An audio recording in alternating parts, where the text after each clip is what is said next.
Hello, everyone. Welcome to week 29 of the It Doesn't Matter podcast. And we've got myself, John, and we've got... Bobby Platano. There he is. And we've got... I am the notorious one. I am Dom. Boom. Boom. There he is. It is week 29, and there's some breaking news sad news in the world of professional wrestling. We were just alerted an hour or so ago that Bray Wyatt passed away. So it's a very sad situation. Bray Wyatt passing away today, literally today, and even yesterday, legend Terry Funk passed away, and we had some memories and thoughts, and that's what we're going to do for the show today. We're going to talk about Terry Funk and Bray Wyatt, and we're still in a state of shock because it just happened. It literally just happened. Yeah. Our original plan was for this episode 29, to be all things CM Punk, but we're all distraught right now, and like my hat said, wrestling is forever, and this is all about right now. So this episode is dedicated to the family of Terry Funk and Bray Wyatt, and if we get to it, we're gonna talk a little about CM Punk. So here we go, guys. So, the only thing we can really talk about is our memories and thoughts of Bray Wyatt moments and matches over the years. He started in NXT as Husky Harris, and he was like a Ferrari engine in a in a Mack truck body or something like that. I wasn't a big fan of that Husky. First of all, no one was a fan of NXT season 2, I believe, and I just remember some second. Eventually he joined the New Nexus was Curtis Axel in the New Nexus? I believe. I believe so. Yeah, they had the original Nexus. Then there's the New Nexus with CM Punk leading it. Wade Barrett was out. Heath Slater was in the core. Ezekiel Jackson was in the core. Yes. And who else? Justin Gabriel was in the core. So who was left from that? Michael Tarver wasn't around anymore. Ryback, he was not there. He was hurt, I think. Was Mason Ryan there? Mason Ryan joined the New Nexus. Yeah, he said he's supposed to be... Who was he supposed to be? Batista. Yeah. Mason Good Ryan. luck with that. Batista looked like... Yeah, that didn't work out at all. But that was the Nexus 2.0, and funny shout out to Randy. Randy, there you go, your weekly shout out. I better see you on the 30th at Hot Rods. Damn right. Oh my goodness. The special Randy shout out for this episode 29 is they just had a brand new Nexus t-shirt, and it just came out, and it had it was like the Nexus, the N logo, and it was kind of like broke, like shattered glass almost, but it had a picture of Wade Barrett in the corner. Of course, Wade Barrett's out of the Nexus, and here's this brand new Nexus t-shirt with Wade Barrett on it, and Randy was like, I just bought that shirt. It was brand new. So that's a little Randy story for you. But yeah, the Husky Harris character didn't last very long, and I think he got booted out of the Nexus by CM Punk. And someone whipped him, and Bray Wyatt was just like, and I was like, that's not very tough for a guy named Husky Harris. Yeah. But that was the end of Husky Harris in the WWE for a while, and they went down to NXT or FCW, and a lot of things happened down there. That class, I guess you could say, the most famous OVW class was, Brock Lesnar, Batista, John Cena, 2002. Yep. Shelton Benjamin, and so on. But who was the guy we can't see him? And Randy Orton, the legend killer, Randy Orton, and there's a cat. Kitty World Order coming soon. Kitty World KWO. And so, they created this gimmick down in FCW or Florida Championship FCW, and they came with the Wyatt family, and it was Bray and Luke Harper and Eric Rowan, and they were the Wyatt family, and they finally got up to the main roster around August of 2013, I think. Bray's one of their first matches was against Kane at that year's SummerSlam. Yes.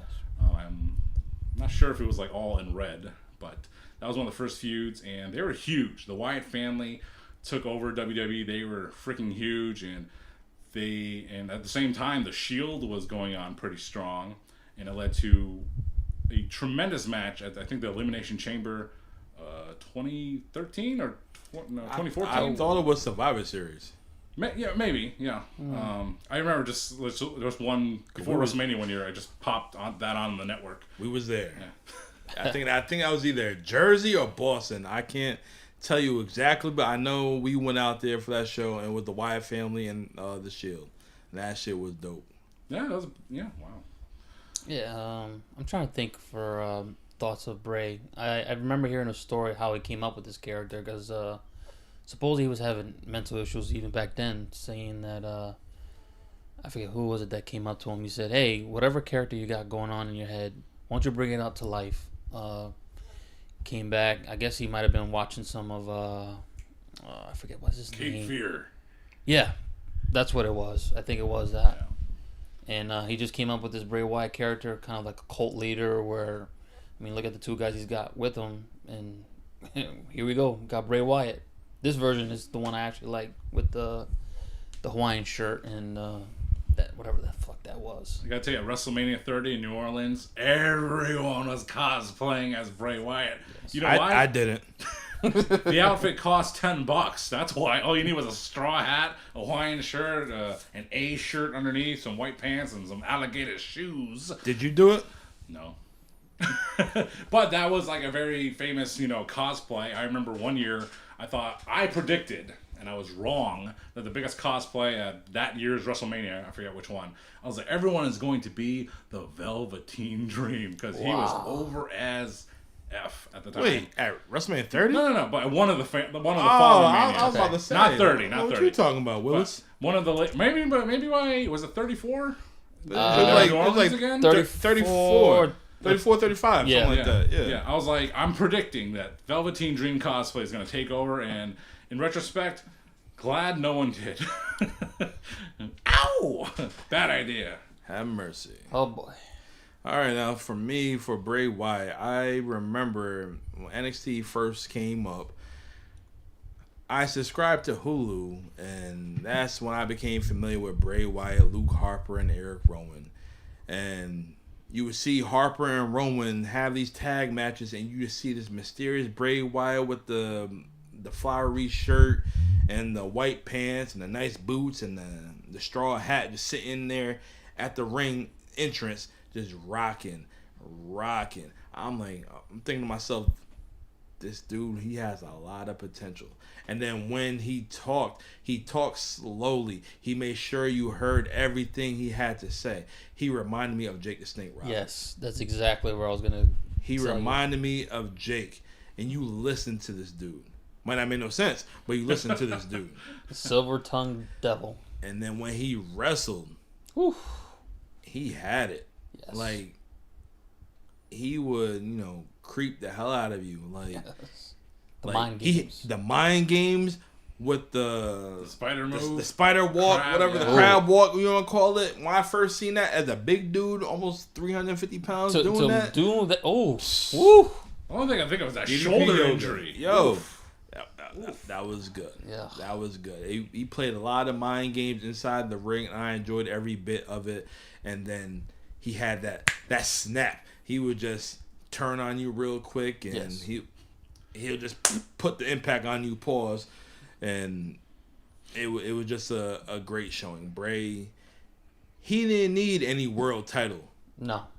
His character didn't need no world title because he was a champion. He was that. Like, you came to see Bray Wyatt. He don't need no belt. The belt, if he lost today, it is what it is. He had plenty of titles, but he didn't need it whatsoever. The closest thing I could say Bray Wyatt would be our modern day Undertaker, where that character was so freaking. I definitely agree. Oh man, I definitely agree. I'm getting goosebumps just thinking about it. Like, I went to WrestleMania 31 when Undertaker's hair was growing back in San Francisco, in the new 49ers arena at the time, and he fought Bray Wyatt in the daytime. Now this was after the streak, right? After the streak was broken, yep. And then Undertaker sits up. Bray Wyatt does the the spider or the crab, whatever it is, and Undertaker looking at him like this, and Bray's looking at him like this, and then Bray did something different. He slowly put his hands down and he rolled on his stomach and just started crawling backwards, like he was kind of shook from the dead man, but it was pretty cool. Oh man, you will never see another Bray Wyatt to this day, or Undertaker. No, something like that is so rare in the creativity for that. Your mind's really got to go there. I'm sorry to say, I know he's had what I heard, mental issues and stuff like that, but that creativity that he had for that character, second to none. You'll never find somebody like that. And do you remember, I think one of his last showings on Monday Night Raw or SmackDown, wherever the show was, I think it was Raw, when The Undertaker was getting ready to chokeslam a famous, or soon to be famous, LA Knight. Yeah. But Undertaker, at that time, he was done. So basically, it was the passing of torch. He just basically passed off LA Knight to Bray Wyatt, and Bray Wyatt hit him with the Sister Abigail. Yes. Wow. Bray Wyatt took in a lot from The Undertaker and Mankind Mick Foley. Yes. Yeah. He stole from the greats. He did. And you take from Jake, you have Taker's mystical abilities, the hardcore style. Every now and then he pull out.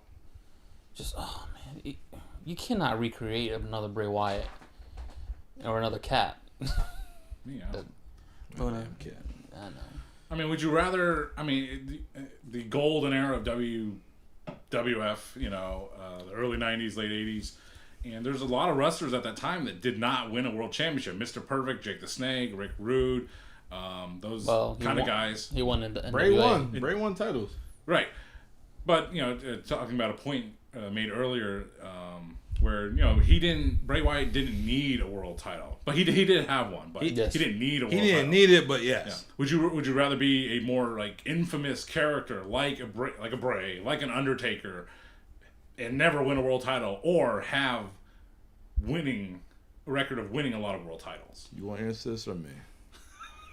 I gotta answer that. Go ahead. Because the most famous guys usually are world champions. Yeah, but the infamy of just your character alone, where you just walk in the room and it's oh, you know who that guy is? Yeah. But how many world champions can you really truly say, walk in the room, oh, that guy was world champion? When you say Jinder Mahal, do many people know that he was ever world champion? Yes, in India. I do, but I'll say outside The Miz, you look at him, would you say, oh, that guy was world champion? Be like, who? 2-time WWE champion. That guy? 10-time Intercontinental champion. It's yeah, but you suck. 2-time Grand Slam champion. Yes. Yeah. Get that straight. No, I don't think so. When my hand goes up, your mouth goes shut. All right, close the laptop. Show's over. All right, but honestly, if Bray never won the title, you will know his name. Yes. You want to know why? Because he got the whole world in his hand. He got the whole wide world in his hand. He got the whole world in his hand. He got the whole wide world in his hand. Oh man, that was so over at WrestleMania 30. Ooh. Holy smokes! That Wyatt family music is very signature, one of the great wrestling themes of all time, and people eventually it evolved into people holding up their cell phone lights, and, swaying it, but for a period of time, people were clapping along to the song, which I liked more, because then when people were waving their cell phones and it was a great visual. The Firefly. It was a great visual, but it was silent. Yeah, I liked the random clapping, and it was an awkward clap to it. Because there's always someone who doesn't know what the hell they're doing. A little bit. They just happy to be a part. That's I know. It's kind of like Stone Cold when he faced Kevin Owens at Mania, and he was stomping Kevin Owens in the corner, stomping a mud hole in him and walking it dry. People were counting 1, 2. It's you're supposed to go what? What? Yeah. What? And Austin was like, You guys even know what you're doing? Whatever. And he kept stopping. 2, 3, 4. It's like, that's not... Anyway, whatever. I know. New fans. But yeah, so, famous matches and feuds, the Bray Wyatt, the Wyatt family as a whole facing the Shield at one of those pay-per-views and facing John Cena at WrestleMania. I mean, Bray Wyatt was really hot at the time. And even before that, he was feuding with Daniel Bryan. They had a Royal Rumble. Bringing Daniel Bryan into the Wyatt family. I think it was like 2014. That was real good. That was prior to the WrestleMania. Yeah, before WrestleMania. Yeah. And one of the most famous matches was Daniel Bryan in a steel cage against Bray Wyatt in Providence, Rhode Island. Monday Night Raw, right? Yep. Yeah. Yeah, I remember that one. Was a good ass match. I wasn't there. Wow. I didn't go to that one. Slacking. Yeah, slacking low. I also missed at the Dunkin' Donuts Center in Providence, Rhode Island. Eddie Guerrero and JBL in the steel cage. Ooh. Man, what's up with steel cages in the Dunkin' Donuts Center, man? Hey. Which is not even... I was surprised when the Dunkin' Donuts Center lost its name. It became something else, something less memorable, but... It's not the Dunk no more? Nope. That's a story for another day. It's like the... it doesn't matter. It doesn't matter. But Bray had that feud with John Cena, and John Cena beat him at WrestleMania 30. It does become a little bit of a blur for me for the rest of his time until the next year's Mania with The Undertaker. And things just kind of fell apart for the Wyatt family. They kind of separated, went their own ways. Eric Rowan got on his own singles push. Luke Harper got a singles push. He became Intercontinental Champion. But they reunited at WrestleMania 32 in Dallas with the new guy, Braun Strowman, because Luke Harper was injured. It was Braun Strowman, Eric Rowan, and Bray Wyatt, and they confronted the most electrifying man in sports entertainment today. All entertainment. Get that right, John. Only to lose in 3 seconds. I'm an OG, pal. WWFE. Sorry, Brody. But yeah, so it was one of my favorite matches at WrestleMania history. Is The Rock versus Eric Rowan in a 3-second match. Was it Eric Rowan or was it No, Luke? no, they don't. No, Luke was hurt. Okay. They at that point It was Roman. Roman took the rock bottom. They kept getting injured a lot, so they were never together as a whole at the same time for a while. But it was Braun Strowman, Brawny the Strowman. He was there, but Eric Rowan, man, The Rock just ripped off his gear, and he was in wrestling tights. You don't know how big of a deal that is. It's like, no, he's in his gear. Yeah. At the same WrestleMania, after the League of Nations faced the New Day, Shawn Michaels in his attire, in his out wrestling gear, came out. Mick Foley came out in his regular home wardrobe, which is his gear. Yep. And then Stone Cold came out in not his gear. Stone Cold just came ready for a fight. That was Yep. it. According to Shawn Michaels, he thought they were all in agreement that they'd show up in wrestling attire. Stone Cold wasn't failed. he wasn't gonna show up in no trunks. Come on. Yeah, but Shawn Michaels, granted, he had the pants. Up to his fucking nipples. No, because I think even Stone Cold wasn't even fully cleared to do anything like really besides that bump. They had like a private pact of sorts that they were gonna get in really great shape, and it was the same pact that the Big Show had with Shaq, which Shaq failed on. He did make an appearance at that Mania though, in Dallas, which was quite a pop for sure. It was a waste too, though. Sorry. It was a waste. I love Shaq. Has always been one of my favorite basketball players, but I was like, Shaq Daddy. Unless he got paid, what was the point? He had a better run with in AEW. That was a good match. Jay Cargill. In Red Velvet and the American Nightmare, Cody Rhodes. Who's he work for now? I don't know. Some guy. Yeah. Speaking of Cody Rhodes, I don't know if you guys know this, but yesterday, 3 years ago, Brody Lee defeated Cody Rhodes for the TNT title. Wow. Don't know if you know that. Wow. I don't remember. I don't remember that. That was during the COVID era, so it's hard to remember stuff like I that. try to forget all that nonsense, Yeah. Why is Kip Sabian at ringside? Because he's not booked. He's booked to be at ringside. That's why. And while we on the topic, since you said who does Cody Rhodes work for, happy birthday, Vince McMahon. 78th birthday today. You know I had to segue that. 70th? 78th. 78. birthday. He still got the mustache? I don't know. Check Sick of that meme, that's for sure. Look him up in the hospital. Happy birthday, Vincent Kennedy McMahon. Happy birthday. Hope your back's okay there, pal. Hurt his back? Yeah, when they had back surgery. Yeah, back surgery. Oh, jeez. Yeah, and indictment. So good luck to you, Vince. Good luck, Vince. Good luck, Vince, and yeah. Him and his WrestleMania 23 opponent. Good luck in the court system, both of you. Still waiting for his mugshot. That was supposed to be Stephanie McMahon Really? in the mugshot, but she didn't want to. She was hesitant to do it, and Vince was like, "Oh, No, I'm talking about the WrestleMania 23 opponent. That's what I'm talking about. You ain't gonna see that one. Now, I didn't go no, I was at that Hall of Fame. I think WrestleMania 29 Hall of Fame in Madison Square Garden. I think that was one Bruno Sammartino got inducted. And I think that's the one Vince's WrestleMania 23 opponent also got inducted into. Crazy. What if there's a T-shirt? I wonder if he was on it. I seen a meme earlier of a potential mugshot of his WrestleMania 23 opponent. Basically, it was an orange with a little indent around the mouth, and on top of the head, it was a lemon. It prevents scurvy, that's for sure. Oh, damn. Anyways, We left off at WrestleMania 32, and I go WrestleMania to WrestleMania, and the WrestleMania 33 from Orlando, Florida, the Citrus Bowl, because Vincent Kennedy McMahon refused to call it Camping World Stadium. sounds terrible. And it's in the middle of the ghetto, the Citrus Bowl. But that year's WrestleMania, Bray Wyatt won the WWE title at the Elimination Chamber a month prior, and he faced off against Randy Orton, who oddly won the Royal Rumble earlier that year.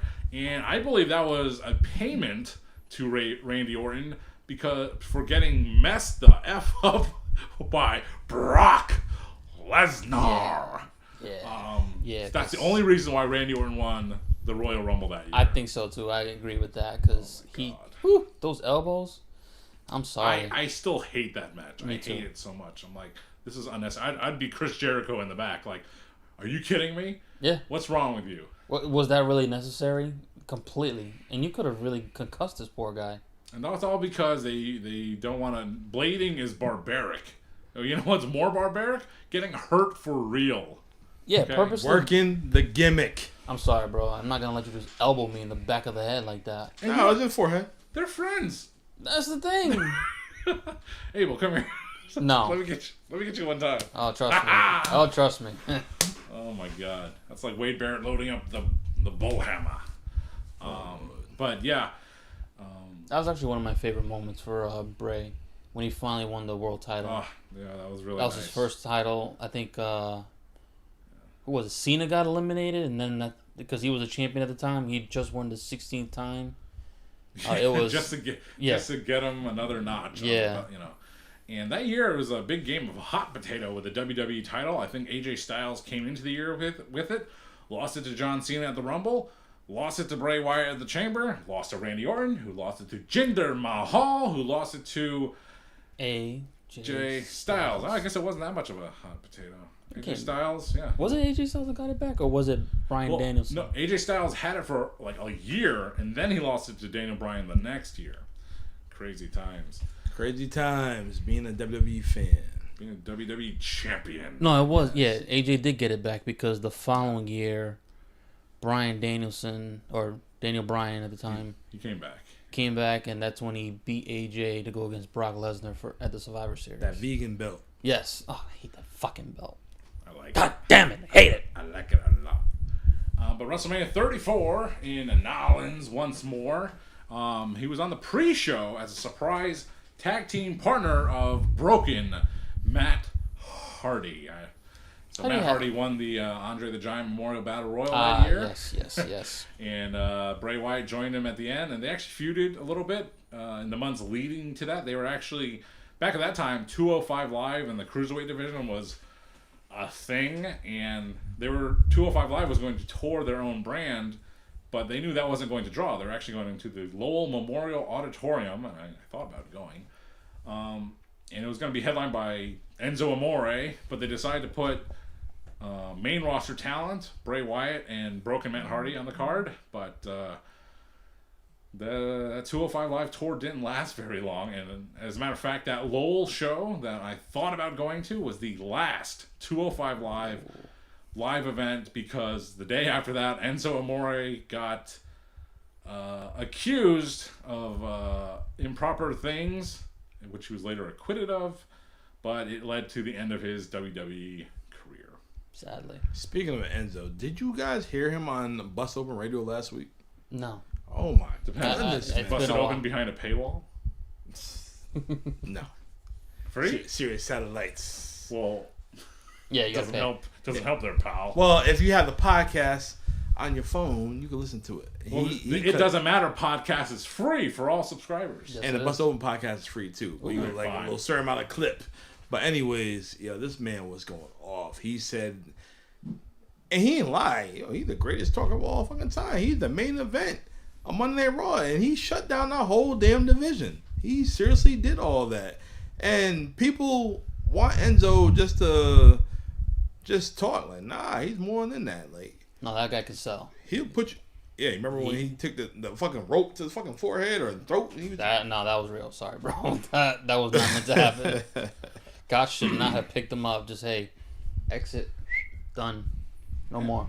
Enzo Amore, he's the real one. he is the real one. And No, but you're right though. Talking wise, that man, whoo, could sell ice He got to the a gift, the Eskimo. gab. He got the jab. He'll lay you out and put you out. Bada boom, realest guy in the room. How you doing? There you go. And after breaking the story for a little bit, we'll see you after this brief commercial break. What a refreshing break by Miller Lite. All right, well, Another time, baby. we were just talking about Enzo Amore, but we were still talking about Bray Wyatt, and the rest of his WWE career. And we last left at the 34 with Broken Matt Hardy. WrestleMania. Oh yes. Yes. I mean, there's that's another topic Woken. for another show. Woken Matt Hardy, not broken. Woken Matt Woken. Hardy. Oh Yeah. my Come god. on, Ugh. I definitely want to talk about final deletion. We'll get there Oh one my day. God. That would be something to talk about. What It's a on my moment list. in time. It is on my list. I have the list of stuff I want to talk about with you guys, and Broken Matt is up there. I'm not really sure where Bray Wyatt was at the time of WrestleMania Why is 35. my name on the list? I don't know. Why do they make Able brand cat toys? I don't know. But yeah, I have no idea what happened to Bray Wyatt after that. Like I said, I'm going WrestleMania to WrestleMania, and the next time Bray Wyatt we saw him was at WrestleMania 36, COVID Mania. Before the Lord, that's what Thunderdome. killed him. Oh Lord! Oh, stop it. Oh, But no. by that point, was he the Fiend with John Cena at that point? I don't. He started the Firefly Oh, Funhouse. WrestleMania 36. That was one of the hottest.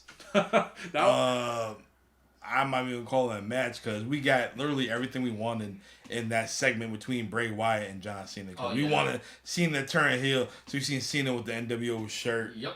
You've seen Bray Wyatt go back to Husky Harris. And you've seen, the pigs and the Muscle Man So and all the of this shit Firefly like that. Funhouse was already a thing at the Yes, time. it was already a thing. It's, Damn, that was 4 years ago already? yeah, man. Holy smokes. well, actually, someone asked me earlier today. It's like we're talking about Randy. Randy, that's double shout outs. I mean, double shots for you on you next Wednesday. Damn right. Ew, belly shots. I don't know about that. Oh, that's what I heard. Or maybe that's what I wanted. But Randy, what are we talking about? I don't know. It doesn't matter. Randy and Bray Wyatt. Oh, Randy, yes. Oh, man. The last time I saw Randy in person was before the pandemic, which is right now is pretty much 4 years ago. Ooh. Almost 4 years. It's 3.5. He lived by the casino. How come you didn't see him by You that? know, he exists. Or what I Yeah. claim, Randy, you're just an artificial intelligence, and you're on Bobby Gaines' Twitch stream. You're on the It Doesn't Matter page sending Dom questions of the week. So I know you exist, pal. Yeah, you do. He does. But anyway, I haven't seen you. We will see you live August 30th at Hot Rod Cafe in beautiful, safe, bright downtown New London for all you can eat wings. 24 plus flavors. Come on down. You're not going to want to miss the live It Doesn't Matter podcast 2 featuring Diamond Dallas Page. Feel the bang. I can't wait to go down there on August 30th at Hot Rod's Cafe, New London, Connecticut, because I want some spicy, dry rub, garlic pepper wings. Ooh. And I want that sweet. Hey. Chili. Sunny's locked up. She's cloudy. Oh my goodness. But yeah, the COVID Mania, the WrestleMania 36, taking place in COVID somewhere, Dome. COVID town. Wasn't it like Tampa or some shit? Yeah, it's all in Tampa. That was in the Thunderdome. You could have a Nah, it was Raymond James. Was it Raymond? Yeah, it was Raymond. I thought. Oh no. Well, it's supposed to be 35. Raymond. Oh no, never mind. That was the Performance Center. Yeah, the following year they went back to Tampa. Yep. Going did. back.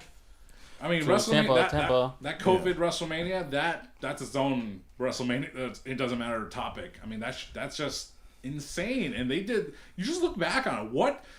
Look back on the COVID era as a whole. Like, look what everyone did or had to do, or the early parts of that. Not the later parts where everyone picked a side and were being all assholes. We're talking about in the very beginning when people were literally scared for their lives and doing whatever they had to do to get by. And the WrestleMania, 2-3 weeks after the world shut down, they pulled off whatever they could. I mean, we're talking about Bray Wyatt and the Firefly Funhouse closing night 2 of that WrestleMania. But what about night 1 of that WrestleMania and it ending with AJ Styles and The Undertaker and what would be The Undertaker's last Boneyard match. That was a great cinematic match. Hey, can't even lie. Unbelievable. Hey guys, I need you guys to push Mr. Stratfax, Mr. John Lee over here so we get a watch along for September. He don't want to do it because he got a busy schedule. Dummy. We have time. Once November hits, you're going to show that, nope, we didn't do a watch. We have time. I want y'all to vote. Say, hey, Stratfax, we want a pandemic watch-along episode for the month of September. Night 1 Push and it. 2? Ooh, Push it. real good. Payback. Hey, what was it? Was it WrestleMania? The world's greatest wrestling match of all time with Randy Orton and Edge. Oh, that wasn't... Was that WrestleMania? Well, that wasn't... Or was that Payback? No. They had a match, all right. It was the longest match of That shit was like WrestleMania fucking history. 40 minutes. Oh, That was longer jeez. than the Iron Man match between Shawn Michaels and the Hitman. Okay? It went on forever. Like our upcoming topic, Terry Funk. Forever. But we'll get into you. We are getting to Funk. But yeah, Bray Wyatt versus John Cena in this match. A very a crowd at home pleasing match. And 36-37, they went to Tampa, the Raymond James Stadium for real. And Bray Wyatt, as the Fiend, allegedly, facing off against Randy Orton in the opening match of night 1, I believe.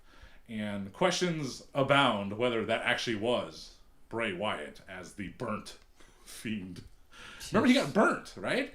And then as he was walking through the tunnel, he became unburnt? Or was that vice versa? He's doing like some Nashville hot chicken. I mean, that...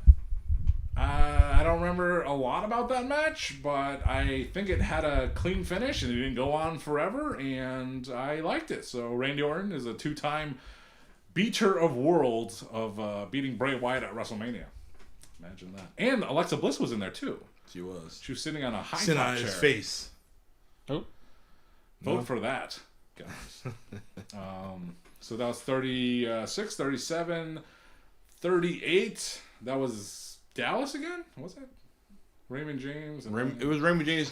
It was the Full Sail Raymond James Dallas, okay, and then L.A. Right. Okay. Yeah. So So 38 was Dallas. So Bray wasn't at Dallas. No. Was he? No.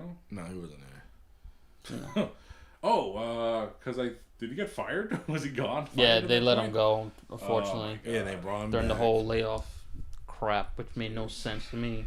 And furloughs. Come on now, a guy like that, you don't let him go. They brought him during the Triple H era, when Triple H, for the first time, taking over once Vince McMahon was ousted from the company last summer. Triple H brought back everyone. Karrion Kross. Boo. How's he doing? TikTok. Your time. People. He brought back people that he could that weren't signed to AEW. And one of those people was Bray Wyatt, and he came back. He was doing a new gimmick. He wasn't the Fiend anymore. And he brought this new character with him, Uncle Howdy. And there was a infamous match of the Royal Rumble this year, the Mountain Dew Pitch Black match. And, oh boy. Who did he fight? L.A. Knight. Yeah. So, looking at that match, I can't prove this, but I swear at that time, it was like, this is terrible for LA Knight. Yeah. This is bad. It's going to ruin his career. The way I thought about it and the way I saw it in the history, the annals of WWE, drink for that, pal.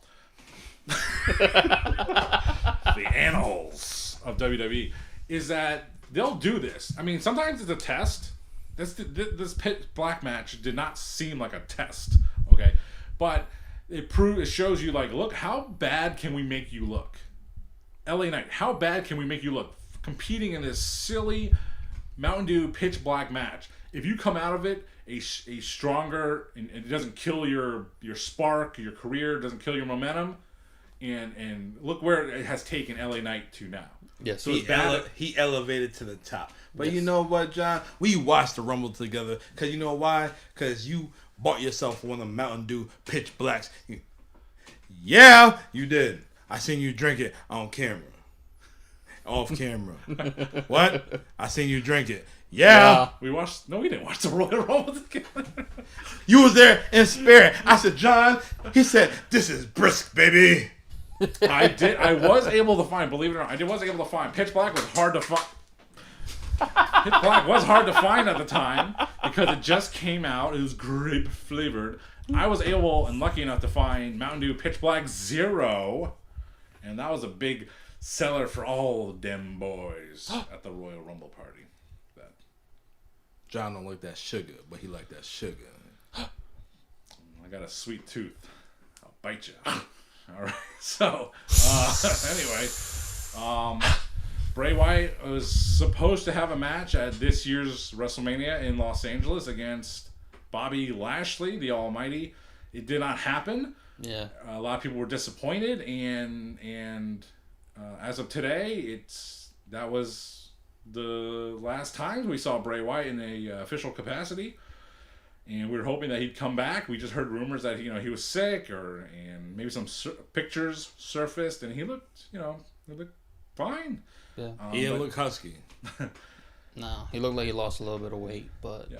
We didn't know what the issues really were going on internally. So supposedly that he had complications from the COVID, and he suffered a heart attack. That was that's possibly the cause. That's sad. It's a real sad story. It's a real sad news piece, and it changed the topics of the show we're filming tonight. Breaking Kayfabe. We're filming this on a Thursday, and it was breaking news. But we're talking about his career.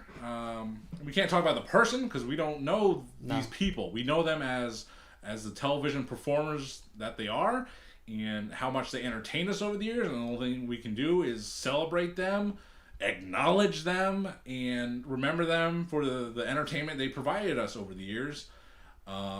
So thank you to Bray Wyatt, and condolences to everyone. Wyndham, IRS, JoJo, the kids, Bo, Mama IRS.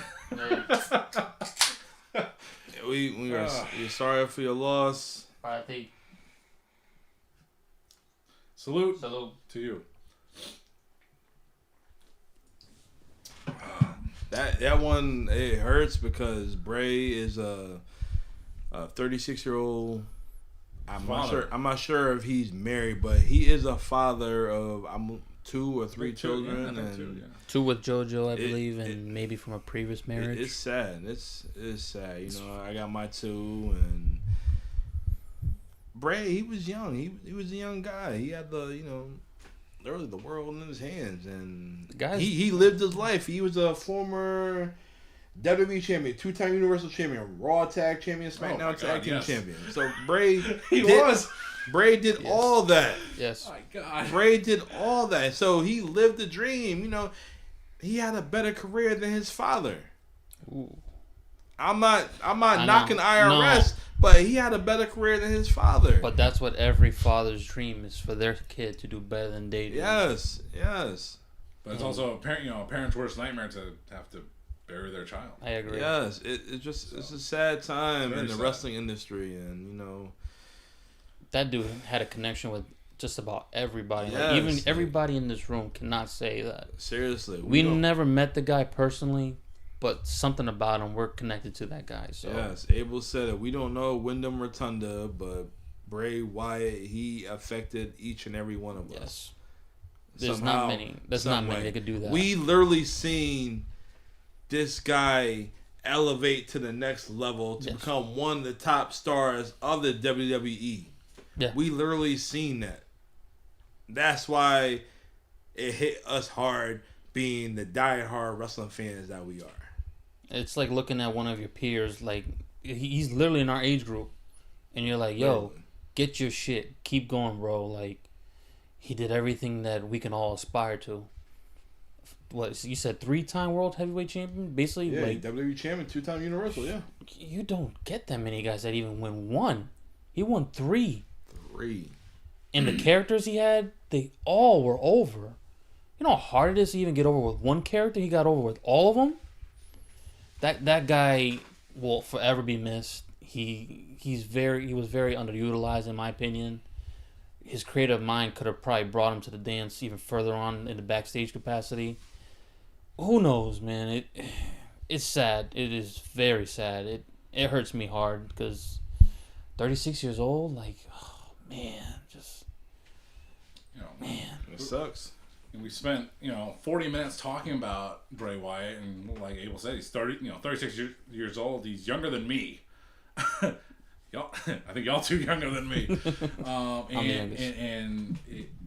It's just very sad for someone in my position. It's like I said, someone younger than me and who had such a wild and crazy successful career, and it's just a lesson to live a good life, do the best you can, plan ahead for the future, but also don't forget to live in the present and take every day as a gift, So, Bray Wyatt, Wyndham Rotunda, yeah, baby. Salud, amigo. This one's for you. But the news doesn't get better here because also this week, Wednesday or Tuesday, wrestling legend Terry Funk passed away at the age of 78. Yeah, 78 or 79 years old. 79. He was born June 30th, 1944, and passed away August 23rd. Jeez. Terry Funk. Terry Funk, just one of the all-time legends in the professional wrestling industry. His career has gone all over the place. Like, hey, he's an old guy, all right? Let's face facts here. He's an old guy. He's been around the business a long time. For my wrestling fandom, I can only trace as far back as the Hulk Hogan era, from like 84 on. Hey, that's when I was born too. But that's also when Hulkamania kicked off. So and that was the era where most things were recorded and televised and put on tape and DVD and what you watch forever. Some of the stuff earlier than that is lost to time, and that's when Terry Funk was arguably at his prime. But Terry Funk had many primes in pro wrestling throughout the years. He did. Just from from what I can recall, one of the great feuds was with Ric Flair. Terry Funk was retired at this time, okay? And he was feuding with Ric Flair, who just beat Ricky Steamboat to retain the title or keep the NWA title. That was Ricky and Flair 3. Yeah. But that wasn't the Chi-Tai Rumble, right? That was... Agent None. And Terry Funk pile drove that banana-nosed Nature Boy Ric Flair through a table. Good God, man. And later, like I said, from my memories, he joined ECW. He was there, and I don't know if he won the title there or not, but he was. I'm not sure. Don't quote me, but I know he had a triple threat match. It was him, Scorpio. Oh, I can't remember who the third one is, but I know he. Just Incredible? No, it was way before. It was like 94, 95, some shit like that. And I believe he won the title. It wasn't a franchise, right? They literally built. I wish I could tell you. I can't quote it, but he literally. I think he won the title, and they built ECW around him. This is when he had his. I don't know if he retired already or not, but he. Which one? He changed his style because Terry Funk. He was not just always a hardcore wrestler. He was a professional wrestler. He was a real wrestler. He was a real wrestler. He was a shooter. He was a shooter. He would take you down, headlock, snap mirrors, all that stuff like that.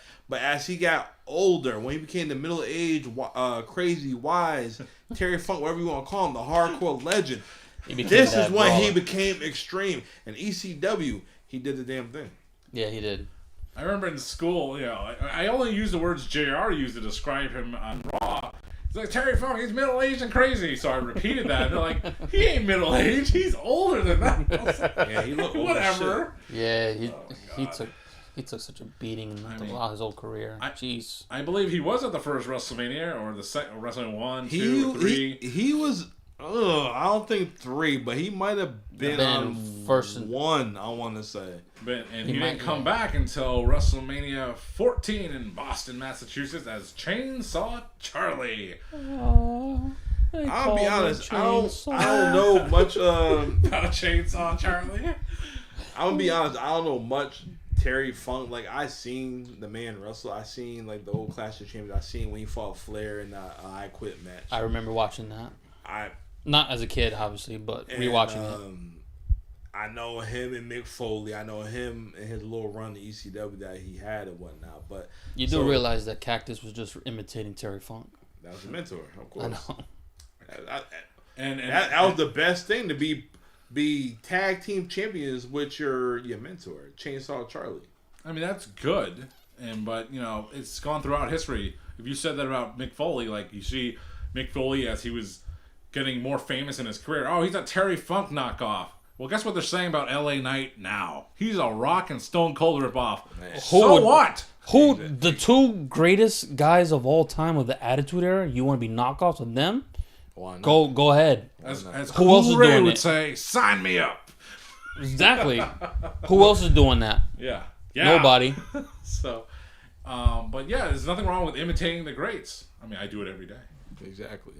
John works the gimmick. John, he think he is Dwayne The Rock Johnson. And according to Dom's mother, I have a lazy eye. Y'all need to watch the 9-5 episode. Not episode 95, but 9-5. Yes. The local rapper from New London. And local rapper, entrepreneur, 9-5 of American Pharaoh 9-5. Apparel. We're calling you out, bro. We want you back for a watch along, brother. Can't wait to have you over, man. Yes. Keep doing your thing. 9-5, 5-9. I'm talking like Mike Tyson now. Cold Stone, Stone Cold. Stone Cold, baby. Another famous moment after that dumpster match at WrestleMania with Chainsaw Charlie, Mick Foley, and Cactus Jack, I think, versus the New Age Outlaws. Holy smokes. But Mick Foley would make a heel turn the very next night on Raw. He came to the aid of Mr. McMahon, and he fought Stone Cold Steve Austin at that pay-per-view that month, whatever it was called, which would eventually be known as Backlash.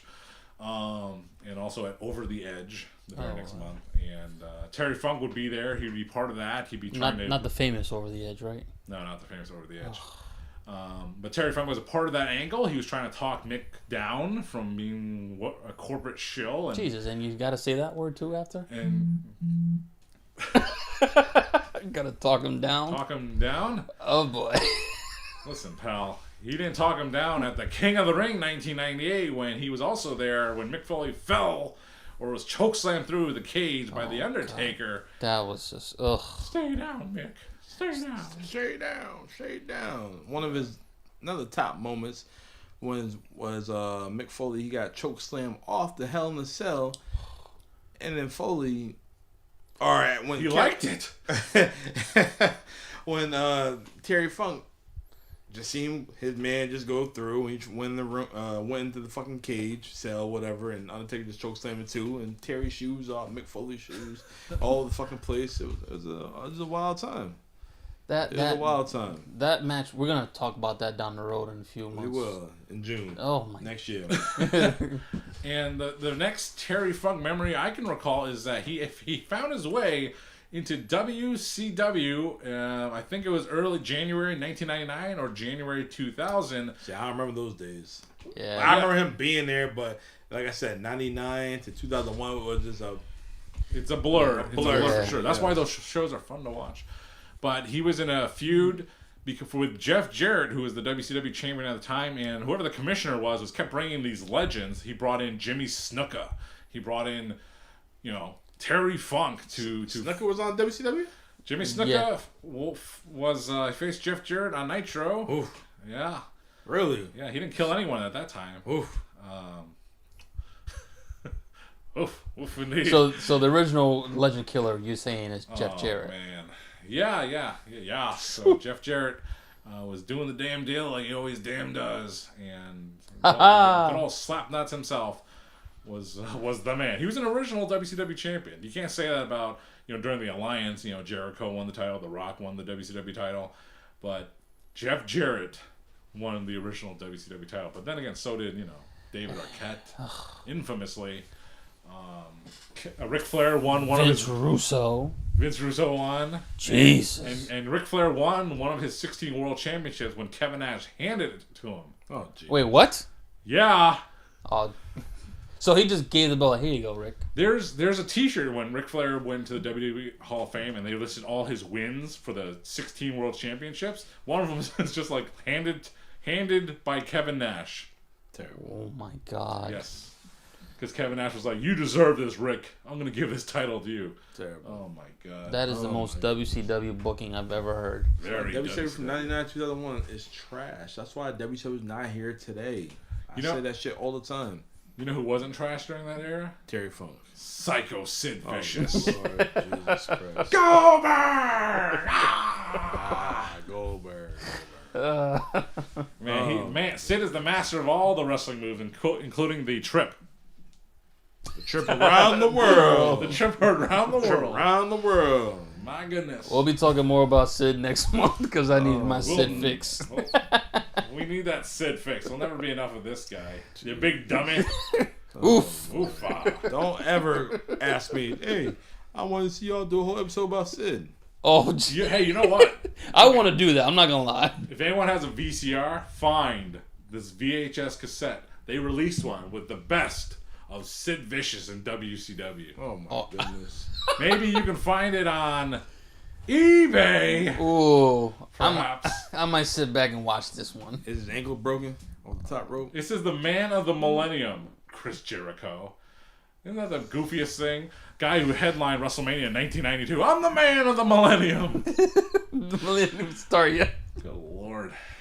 Oh. Dolph Ziggler's jealous of his curly hair. Jesus. I'm jealous of some curly fries. I'd like some of that. He's another guy. H&T sounding good right now. Oh, boy. Oh, Chopped no. cheese. No, thank you. On those rainy nights. Got some home cooking. That's Damn right. That too. I'm love me a chopped cheese, but All right. More chopped cheese talk. reeling it as John, I got a question for you. Have you ever seen Terry Funk and Onita? Oh, one of those Blood matches? Wars they had. Have you ever seen that? Onita, I mean, he had his own Dark Side of the Ring, didn't he? Yeah. Yes. Onita? Yeah. During that time I didn't watch Dark Side of the Ring, which is probably available on Hulu, actually. Not yet. No? No. Yeah, What? You can They're only like find- 2 seasons behind. They only had 4 seasons, but they only have season 1 and 2? That's ridiculous. Cause they got Dark Side of 2000, Dark Side. Oh, never mind sitcoms that. and shit. Ugh. They ain't put this shit out there No, yet. well, thank you. I hope they cover the dark side of the Paris Hilton Fox sitcom. Anyway, see, no one knows that one.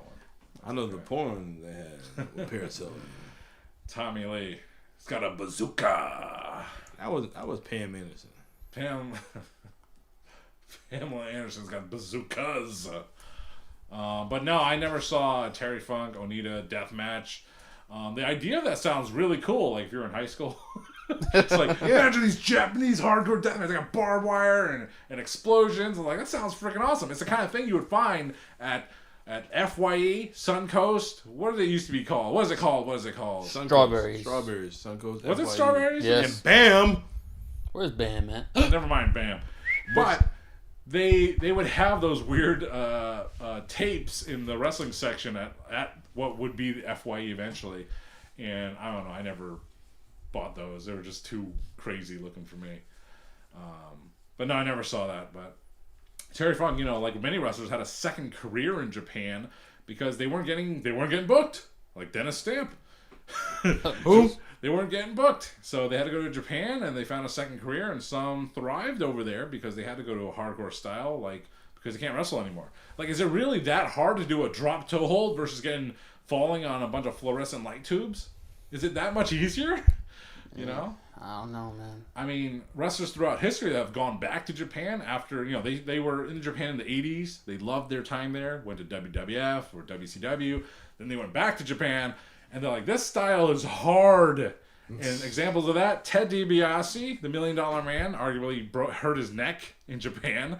And that's why he retired. After WWE. Yep. After WWE. The British Bulldog went to Japan. He was there as part of the British Bulldogs in the 80s with Dynamite. But when he came back there later as a singles, he was like, what the hell, guys? Why are you hitting so hard? Jesus. Guys like that. And Rick Rude, even though he was facing Sting in the match that ended his wrestling career, it still took place in Japan. But yeah, Terry Funk had a legendary career in Japan and in the U.S.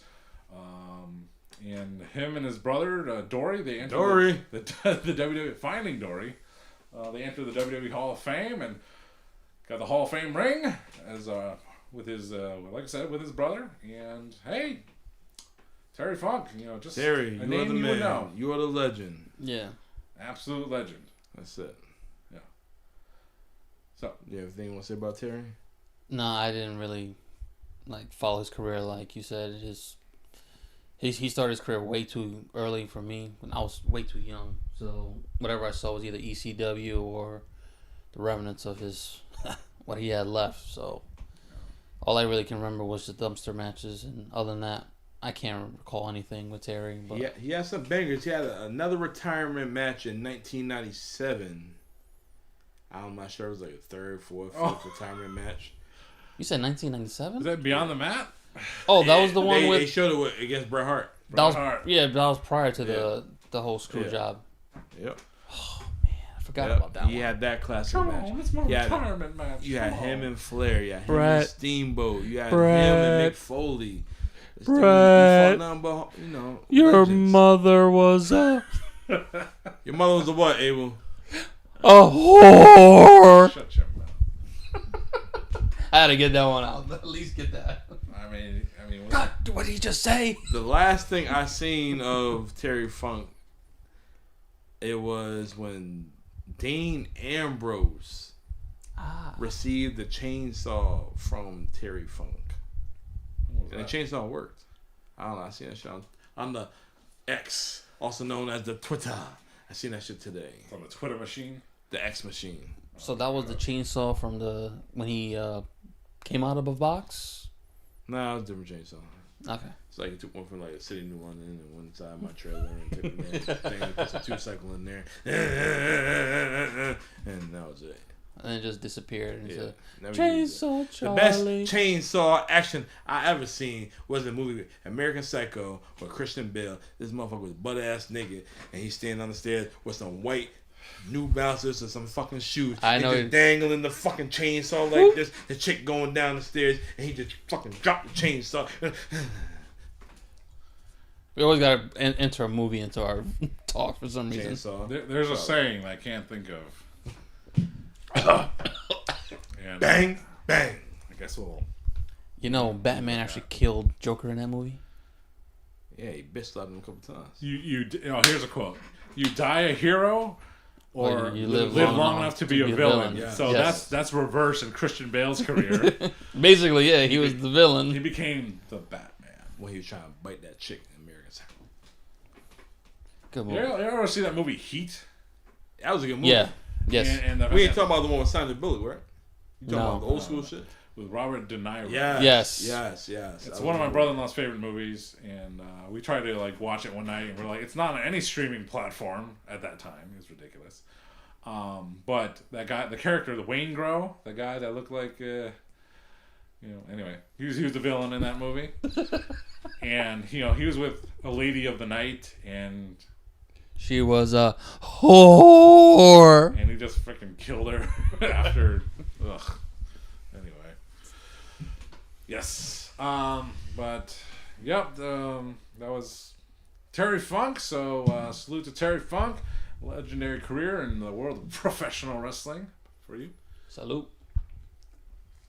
But as we're winding down here, as Chris Jericho would say on his podcast, we met. Our original topic for today was CM Punk, and we can As we drink all this beer. as we drink. Yep. But new news events occurred, so we spent a lot of time talking about Bray Wyatt earlier. But like I said, our original topic was CM Punk, and hey, we all did a little bit of research heading into this show, and Shit happens. Hey, stuff happens. just like the WWE says, cards subject to change. So CM Punk has had a summer of Punk about 3 times in his career. The first time in Ring of Honor, the second time the infamous pipe bomb in WWE, and the third time what do they call it? The first dance, the first rampage for the AEW, first dance, yes. where he wasn't advertised, but everyone knew that CM Punk was going to make his return or debut in AEW. So that was the third summer of Punk. Yeah, I remember listening to Bust It Open that day. Tony Khan was like, I know the fans are asking what they want. I know what they want. You gotta give the people what they want. I'm going to give you guys what you want. Tune in to what the hell was it at that time? Rampage?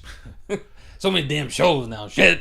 Yeah, but Tony Khan can always have a big announcement. It ends up being the former guy in NXT known as Two Dimes. Exactly. Yeah, please don't. Didn't know who he was either. So, CM Punk. We'll get into the summer of Punk's probably in a later episode. Who knows? But it doesn't matter. You know what I'm saying? But I did watch briefly. I was around for the original Ring of Honor CM Punk. We Summer all of were. Punk. Oh yeah. Yeah. Go ahead, Dom. Tell me about the Ring of Honor Summer of Punk. CM Punk was the hottest thing in Ring of Honor. This man fought the likes of James Gibson. He fought... Who? James Gibson is Jamie Noble. Yeah, he's the redneck messiah, Jamie by God Noble. Yes. And he was a young dragon. Come on, baby. We're going to get him. We're going to get him. Come on. Come on, baby. Also, all right, long story short, he had a trilogy with a guy he's going to face at AEW All In. By the time the show airs, the match is going to be over and done with Samoa Joe. And this is the reason why he became hot. This is the reason why WWE put him on his radar. So after he had his trilogy with Samoa Joe, this man got the offer from WWE. He received a contract. As he was the Ring of Honor champion, he started wearing suits, and then he took the contract and he signed it on the Ring of Honor title. Ooh. Woo.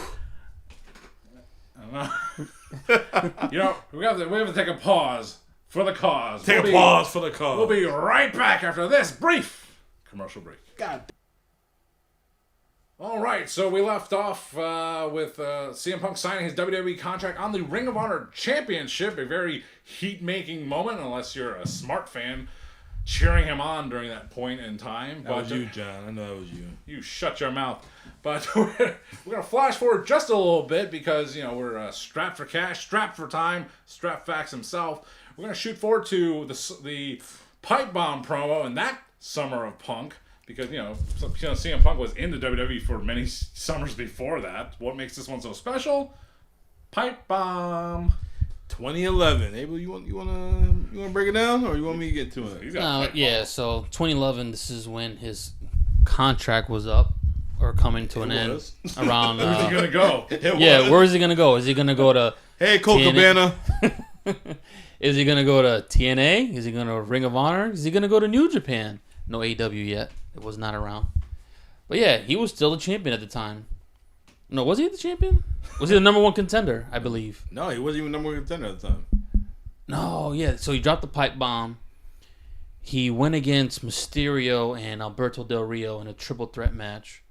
He won the number one contendership. Money in the Bank was the next pay-per-view. I think it was Capital Combat when I was that number one contendership. I know what set him off. I can't remember the name. It will go long story. You know what? John, break it down. You know what CM Punk? You know what set off CM Punk that year? You know what really pissed CM Punk off this year? And it's gonna make sense as soon as I say it. No fucking ice cream bars. No. Oh. I want those back. He was mad because he had a hot run. He was off the Straight Edge Society. He was part of the New Nexus, even though that fizzled out, but that was still hot at the time. But he was pissed off at the fact that at that year's WrestleMania, the final match of the show, the main event was The Miz. Because CM Punk thought he deserved that spot against John Cena. Yep, talking about Dwayne. So he was pissed all year, and that's what led to this pipe bomb promo and all his angst and all his anger. Yep, they gave him, he said, go ahead, y'all can go out, you go out there unscripted, say what you want to say. Basically, free your mind. I mean, it's a very legendary part of professional wrestling history, and it was really cool at the time, and it's very, that summer of 2011, I remember it very well, because that's when I started listening to podcasts. That's when it blew up for me. That's when I started listening to podcasts, is that summer, summer of Punk. You a Dave Meltzer guy. Well, I would listen to, Wade Keller and the Pro Wrestling Torch as well before then. But that's what that's why the summer of 2011 meant a lot to me, and CM Punk would have a great summer until they overbooked the hell out of him, and he just became, I would say he became one of the longest reigning WWE champions in that time frame, but he wasn't put in the main events. John Cena was still in the main events. Hey, I was a fan of CM Punk before the pipe bomb. Yeah, I was too. I was a fan before. Everybody, oh my god, he said this, and this. Nah, motherfucker, I was a fan of that shit beforehand. Like, yeah, he was doing all that shit before. I was a fan of his wrestling, like the way the man was. Like, I'm like, okay, what the fuck is this Ring of Honor shit? Like, oh, this dude came from Ring of Honor. This dude came from Ring of Honor. Let's go see what Ring of Honor is, because I think a couple months later, all three of us went to Boiling Point, and we didn't know Providence, Rhode Island. Yeah, we didn't know you were there, John. It always comes back to that show. Yeah, yes. We all went to that show, and that's how I found Kevin Steen, Tommaso who was Ciampa. Kevin Owens, Eddie Kingston, yes, Tommaso Ciampa, Mr. Impact, Mr. Ring of Honor, Mr. Small Package, Roderick Strong. I mean, on the same token, this is a shout out to Tommy the Bull Sweck, one of my old friends from college, and just like you said, Dom, like CM Punk brought in a lot of fans into pro wrestling. Maybe not for him specifically, but Tom was a lapsed fan. He wasn't watching the industry, but he kept hearing things about this guy, CM Punk. So he finally started watching WWE. But at that time, CM Punk left WWE and would be ixnayed for many years after that, until CM Punk had his third summer of Punk in All Elite Wrestling, as mentioned, with the first dance in Chicago, Illinois, at the first Rampage. So 2 years ago, this past week, CM Punk debuted, and it was a big ass show in Chicago. It was a big deal. Yeah. Who's gonna be? Who's gonna be?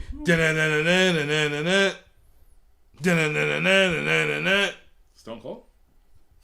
Look in my eyes. What do you see? Money. Yo, the place went nuts. CM Punk, Oh, summer of Punk. CM Punk missed the Ring of Honor when he signed the title. Signed the contract on the title. WWE, fucking on his way to Money in the Bank to go to Chicago. Yes. Won the title. Signed the contract later on that night, and then fucking First cuss word. almost 10 years ago. 10 years later, roughly, give or take. What? Yeah. That he joined AEW in Chicago. Yes. CM Punk is the man of the summer. You know, if it's all work, he's actually from, like, Tupelo, Mississippi. Tupelo. Tupelo. But that's a brief overview of the CM Punk Summer of Punks, and we're gonna get into the Summer of Punks in more detail. We are gonna give you episode. more detail of Summer of Punk, but you know what? All I can say is CM Punk. He is straight edge. CM Punk, this one's for you too. Oh boy. Salud, Mr. Straight Edge. But not on a serious note. Today's episode was supposed to be all about CM Punk, all things CM Punk. We're gonna take a deep dive about CM Punk, but life happens, and we will get to it whenever we get a chance. All right. But yeah. next week, Wednesday, August 30th, make sure you guys go down to Hot Rods Cafe. Yes. Get yourself some all-you-can-eat wings, because we're going to tear up some wings. I think John said he going for the record. What's the record? I don't know, but he said we hungry. We hungry. Yeah, We we hungry. we Get gonna the be merch. hungry. We hungry. We hungry. But So, come yes. down to Hot Rods Cafe. Come check us out. We're going to talk all things DDP. Hopefully, we don't have no deaths. Knock on wood. Jesus. Hopefully. We don't want that. Thanks a lot, Dom. Hey, man. Goodness. They said death comes in threes. Save for after Hot Rods Cafe. Oh, yeah. You know, we gonna talk about all DDP. So, I'm glad that the flat chicken wing only has 2 bones, not 3. oh, shit.